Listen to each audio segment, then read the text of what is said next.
you don't realize until you get older and people start to disappoint you that your validation should have been tied into yourself.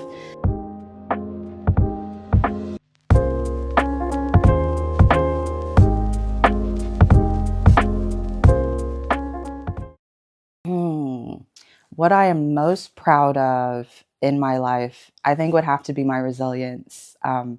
I grew up in a very, very conservative family, a lot of rules, a lot of restrictions. Everything was very much love out of fear.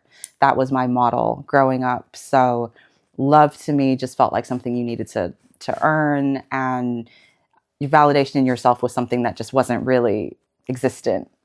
And I think just spending a lot of time with myself, developing through a lot of the traumas and navigating through, and then just being able to be a light to the younger generation. The younger generation, I think, have a lot more support and confidence, and I'm inspired by them to kind of continue in my authenticity and to just see that some of the hurdles that I went through coming into myself, the younger generation don't have to, and to just be a support for them and a really good example. So I try and be a light, and I'm most proud, I think, of how I've navigated a lot of darkness that I think might have made people take greater pause than I needed to do.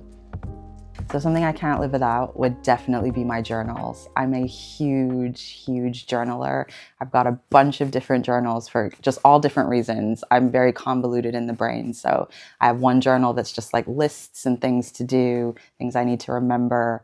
I'll have one journal that's very intentional, manifestations or any dreams or daydreams or any symbolism that I feel might be relevant to me later. And then I'll have kind of an anger journal where any of my more negative emotions I put in. I don't like to cross-contaminate my journals with different emotions and feelings. So definitely my journals. I'm never without, generally speaking. That's a really good question. What advice would I give my younger self? It would be to have patience, but also put myself first. I think a lot of the times when we're young, because we seek validation in ourselves from other people, we don't pour into ourselves the way that we need to. We pour into everybody else. And we feel like the more I pour into you, the more validation in myself and my character I'll have. And you don't realize until you get older and people start to disappoint you that your validation should have been tied into yourself.